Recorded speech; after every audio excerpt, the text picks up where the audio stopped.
Salam kerahiman. Hari ini tanggal 5 Juni. Kita akan baca dari 1062. Kita mulai ya. Dalam nama Bapa dan Putra dan Roh Kudus. Amin. Kemuliaan kepada Allah di surga dan damai di bumi bagi orang yang berkenan kepadanya. Kami memuji Dikau. Kami meluhurkan Dikau, kami menyembah Dikau, kami memuliakan Dikau, kami bersyukur kepadamu karena kemuliaan-Mu yang besar. Ya Tuhan Allah, Raja Surgawi, Allah Bapa yang Maha Kuasa. Ya Tuhan Yesus Kristus, Putra yang Tunggal. Ya Tuhan Allah, Anak Domba Allah, Putra Bapa, Engkau yang menghapus dosa dunia, kasihanilah kami. Engkau yang menghapus dosa dunia, kabulkanlah doa kami. Engkau yang duduk di sisi Bapa, kasihanilah kami. Karena hanya Engkaulah kudus, hanya Engkaulah Tuhan, hanya Engkaulah Maha Tinggi, ya Yesus Kristus.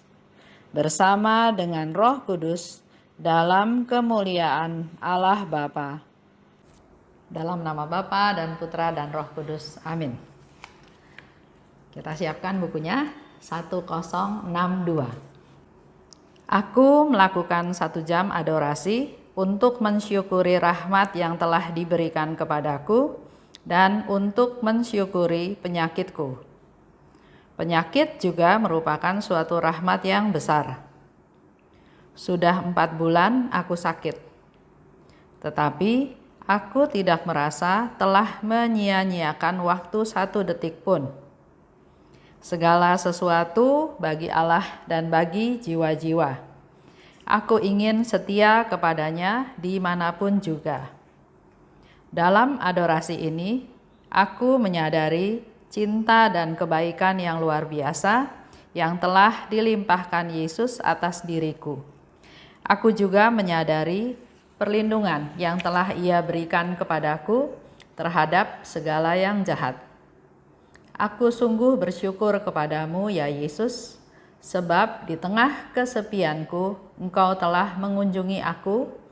Aku juga bersyukur kepadamu karena Engkau telah mengilhami para superiorku untuk mengirim aku ke tempat perawatan ini. Ya Yesus, berilah mereka kuasa berkat-Mu yang luar biasa, dan balaslah semua pengeluaran yang telah mereka tanggung karena aku. Itu yang akan kita bahas. 1 jam adorasi.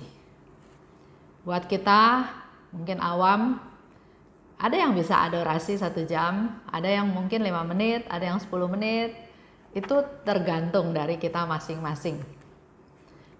Dalam hal ini, Suster Faustina memberikan satu sharing bahwa waktu dia lakukan adorasi 1 jam, tujuannya adalah untuk bersyukur.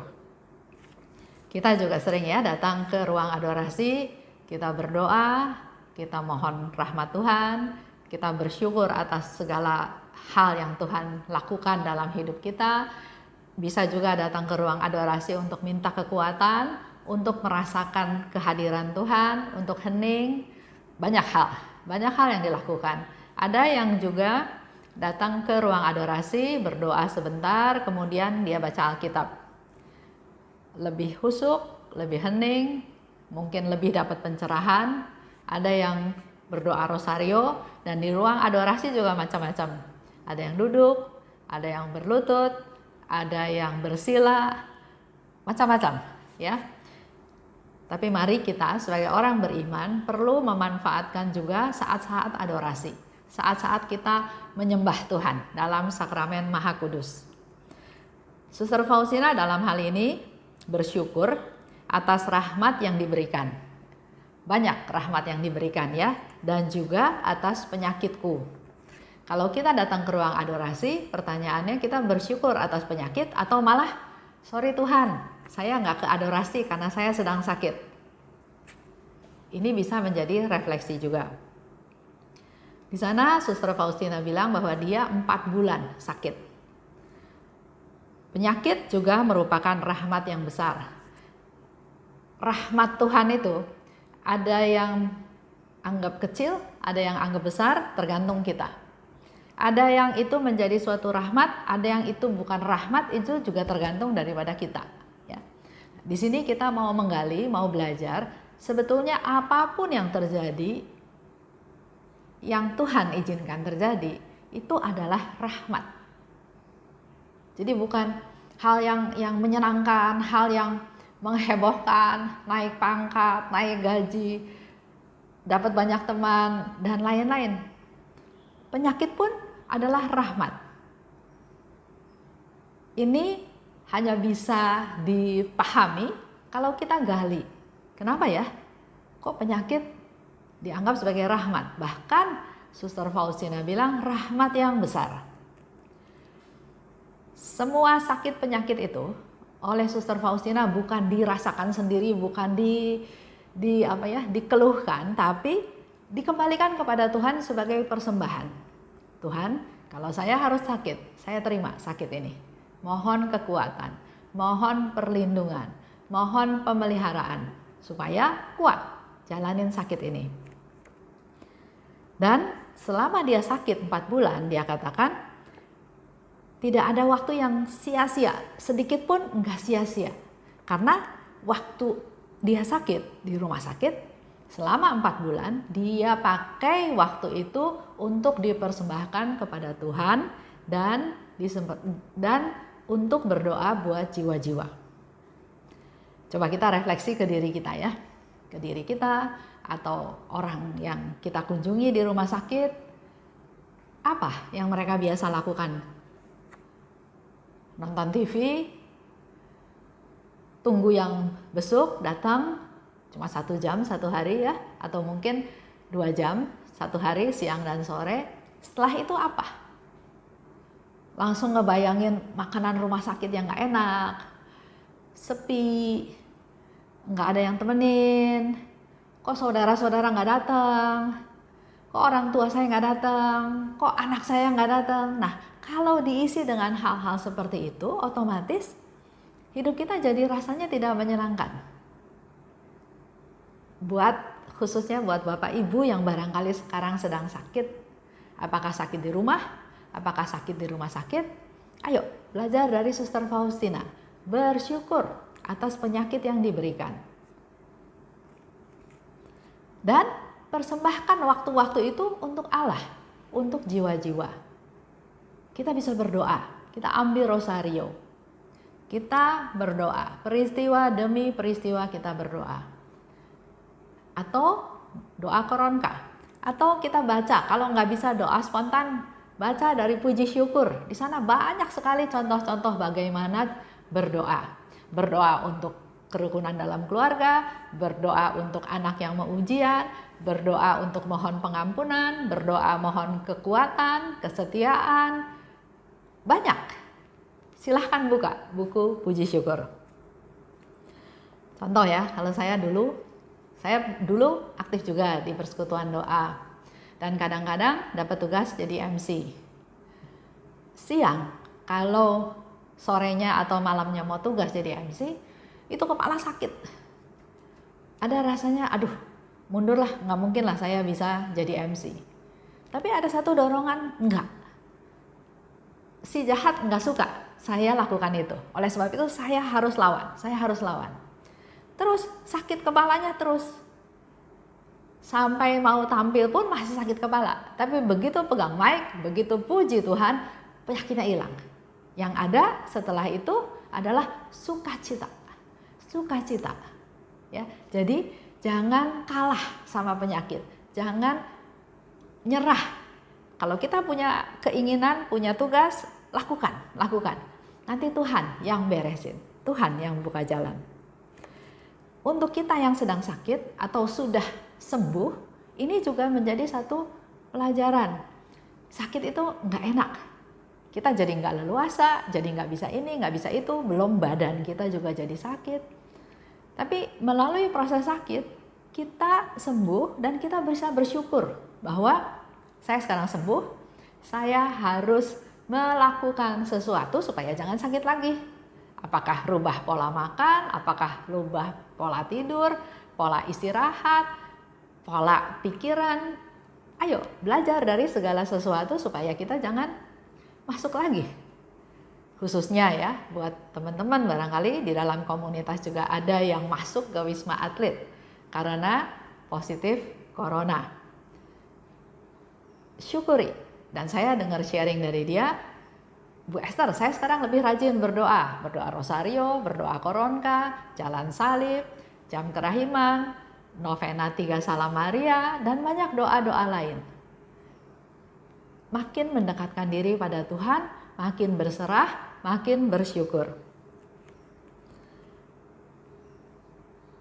Lanjut, Suster Faustina katakan, dari adorasi tersebut, dia memperoleh hasil, pencerahan, permenungan dari adorasi tersebut. Ya. Jadi kalau adorasinya sebentar, mungkin nggak banyak yang didapat, tapi dengan adorasi 1 jam kita hening, kita biarkan Tuhan bekerja, biarkan Tuhan berbicara, ada hasilnya.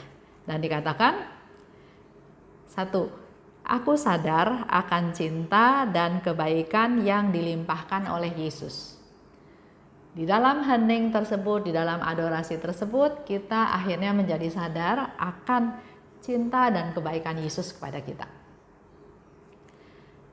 Kedua, Suster Faustina juga menyadari bahwa saya ini dilindungi dari segala yang jahat. Saya dilindungi dari segala yang jahat. Dan di tengah kesunyian pada waktu dia sakit, dia tetap dihibur oleh Tuhan. Tuhan Yesus datang. Jadi dia nggak kesepian lagi. Dan yang keempat, dia juga bersyukur karena superiornya mengirim dia ke rumah sakit. Dengan begitu dia punya banyak waktu dengan Tuhan, tapi dia juga nggak lupa untuk berdoa buat superiornya. Nggak hanya fokusnya ke diri sendiri. Biasanya yang sakit itu adalah fokusnya ke diri sendiri. Saya sakit, kapan sembuh, obatnya banyak, nggak enak, mau muntah. Keluhan-keluhan dari diri sendiri. Sekarang jangan fokus ke diri sendiri, tapi fokus ke yang lain. Bersyukur karena masuk rumah sakit. Berdoa buat yang, kalau Suster Faustina berdoa untuk para superior yang memasukkan dia ke rumah sakit. Nah, kalau kita yang sakit, jangan ngomel bahwa iya saya ini dipaksa masuk oleh suami saya dipaksa masuk oleh anak saya. Syukuri mereka perhatian sama kita. Doakan mereka supaya mereka sehat, supaya mereka diberkati Tuhan. Ya, jadi isi hidup kita, pikiran kita, apapun keadaan kita, isi dengan hal-hal yang positif. Itu aja renungan hari ini. Kita tutup dengan doa ya. Dalam nama Bapa dan Putra dan Roh Kudus, amin. Allah Bapa yang Maha Baik, kembali kami bersyukur dan berterima kasih karena Suster Faustina memberikan satu masukan melalui adorasi banyak hal yang bisa dialami. Terutama dia bisa bersyukur atas segala rahmat yang Tuhan berikan. Bahkan dia bisa bersyukur atas segala penyakit yang dia derita. Karena dengan penyakit-penyakit tersebut, dia punya banyak waktu yang lebih banyak bersama Engkau Tuhan. Berkati kami, anak-anak-Mu Tuhan, berilah kami kesehatan, berilah kami kekuatan. Kami berdoa untuk mereka yang sedang sakit, Engkau hibur mereka Tuhan, agar mereka segera bisa sembuh. Tapi di dalam masa sakitnya, biar dia juga tetap merasakan penghiburan daripada-Mu, kehadiran Tuhan yang memelihara, yang menjaga, yang menghibur dia. Agar segera sembuh, menjadi sehat kembali dan bisa kembali beraktivitas. Terima kasih Bapa. Dalam nama Tuhan kami berdoa dan bersyukur. Amin. Dalam nama Bapa dan Putra dan Roh Kudus. Amin. Salam kerahiman.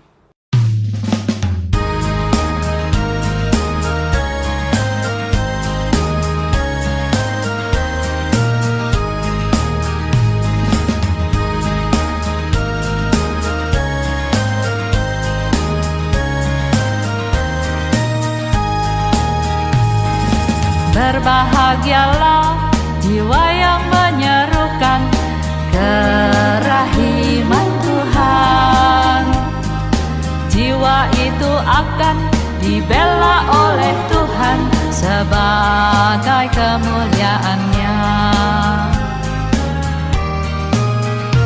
Pujilah kerahiman Tuhan dengan mengandalkan kerahiman-Nya itu.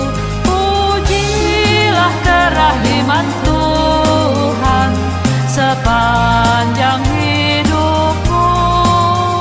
Pujilah kerahiman Tuhan dengan mengandalkan kerahiman-Nya itu. Pujilah kerahiman Tuhan sepanjang hidupmu.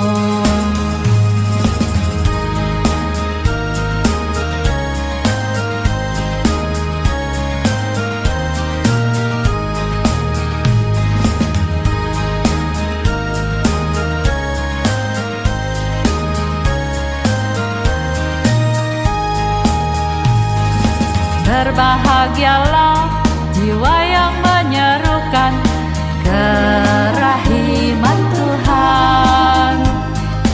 Jiwa itu akan dibela oleh Tuhan sebagai kemuliaan-Nya.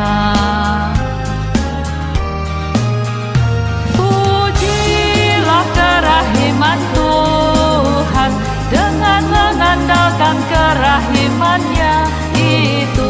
Pujilah kerahiman Tuhan sepanjang hidupmu.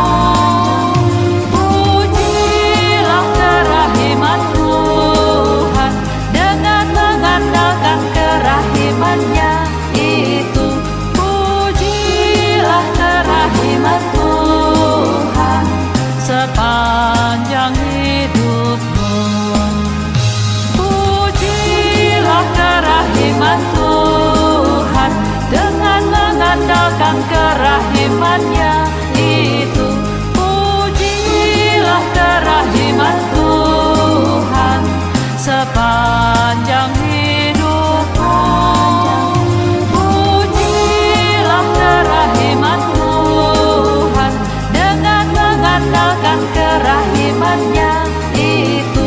Pujilah kerahiman Tuhan sepanjang hidupmu. Sepanjang